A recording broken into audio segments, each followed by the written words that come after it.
Welcome to KX News on the Go. I'm Chance Dicklin. Construction on the Mouse River Enhanced Flood Protection Project will be taking place into the fall. The project began back in 2011 after the Mouse River flooded over its banks, affecting thousands of homes in the city. Construction actually began way back in 2018 and is still being worked on this day. Over the past few months, construction on phases 6 and 7 of that plan has been impacting different areas in the community. Now the Roosevelt Park is closing its gates for the rest of the season. Starting from Monday, the pickleball courts and park entrance will no longer be open to the public. Jared Ulcer with the Minot Parks District says this will help keep people safe while also speeding up the construction process so they can continue to get things going into the spring.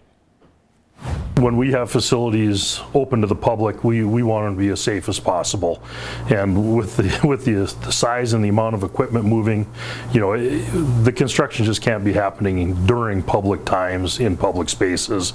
Because again, it's cool to see all that big equipment, and adults know better than to go by certain things. But when a lot of our areas are kid related. The 2011 flood brought in a record flow of 27,400 cubic feet per second of water. It impacted more than 4,500 structures. For more information on this project, head to kxnet.com where a link will be provided. Also, the state's lithium boom is growing with funding and a new partnership. A recent announcement has sparked interest in North Dakota's emerging lithium industry. Liberty Stream is a new partner in Wellspring Hydro's lithium extraction efforts, but details of their contractual relationship remain limited to what was shared at the most recent Clean Sustainable Energy Authority meeting. Through the CSEA, a $5 million grant was awarded back in 2023, along with a $2.5 million loan. Then the authority later approved the use of $700,000 specifically for the expenses related to a lithium refining unit. Deputy Director of the state's Industrial Commission reports to KX News that the lithium extraction and refining could help launch a new industry in North Dakota. The process would allow oil companies to monetize saltwater, a byproduct currently treated as waste, while producing lithium for batteries and other technologies. After some severe weather rolled through the area this past month, one nonprofit is now back on their feet with their new and improved celebration and fundraiser. Independence Inc. in Minot celebrating 30 years of breaking barriers with their remix, The Sound of Independence. This event free and is being held in Citizens Alley this Thursday. Along with live music, they are also raising funds to go toward their Beyond program, which aims to empower youth and disabilities as they transition into adulthood. Scott Burlingame, the executive director of the organization, says the celebration aims to commemorate everything they have done over the past 30 years.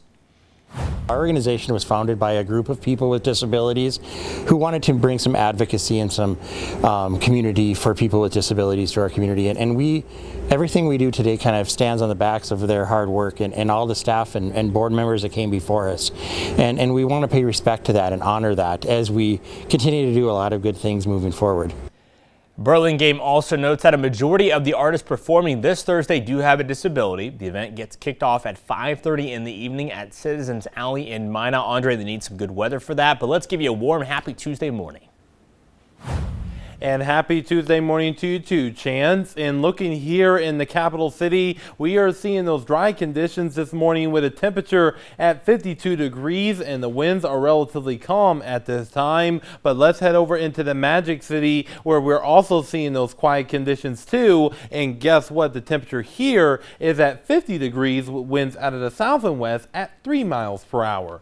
Now let's head over into our current air quality right now. Looking overall pretty good, around good to moderate. We're seeing a little bit of that haze in the air, but other than that, things are looking a-okay on the air quality front.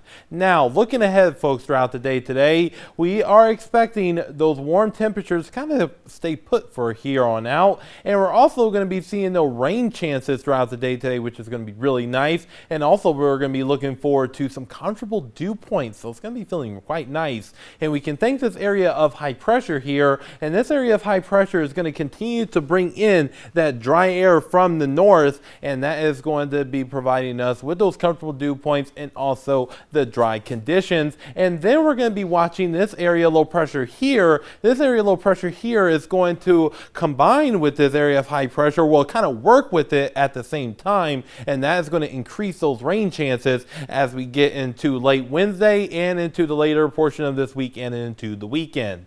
Now, looking at our current temperatures, our temperatures right now are mainly in the 40s, in the 50s, and we even have a 60 degrees there in Mobridge. But other than that, it is still a mild start to our day. And here is the thing, folks. Throughout the day today, we're going to be seeing those temperatures increase into the mid 70s to mid 80s. So it's going to be feeling a little warm for this time of year. But other than that, it's going to be just quite a nice time with those nice temperatures.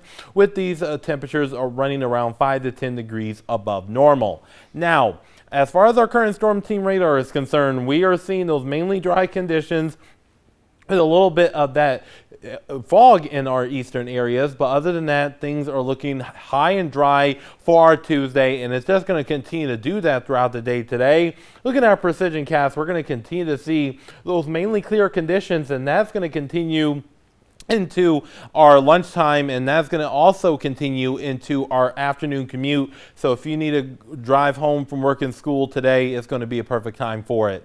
Now, as far as our dew points are concerned right now, look at this, folks. Dew points right now are mainly in the 40s and 50s, so we're really seeing those really comfy dew points, and this is just going to persist throughout the day today. Looking at our Mucky meter, we're going to remain around the comfy category all day long, and once we get into the overnight hours and into our Wednesday, we will start seeing those dew points go up some, because guess what? We're going to be starting to see an active pattern set up as our area low pressure that I mentioned earlier is going to continue to move its way towards the east at a very slow pace, and this is going to create a active pattern around here, bringing a little bit of mini disturbances along this front, and that is going to allow for rain and thunderstorms to start developing around here during the day on Wednesday, particularly Wednesday evening into Wednesday night, and persisting here in Williston on Thursday, Friday, and into our Saturday as well. And temperatures will drop down into the 70s, however,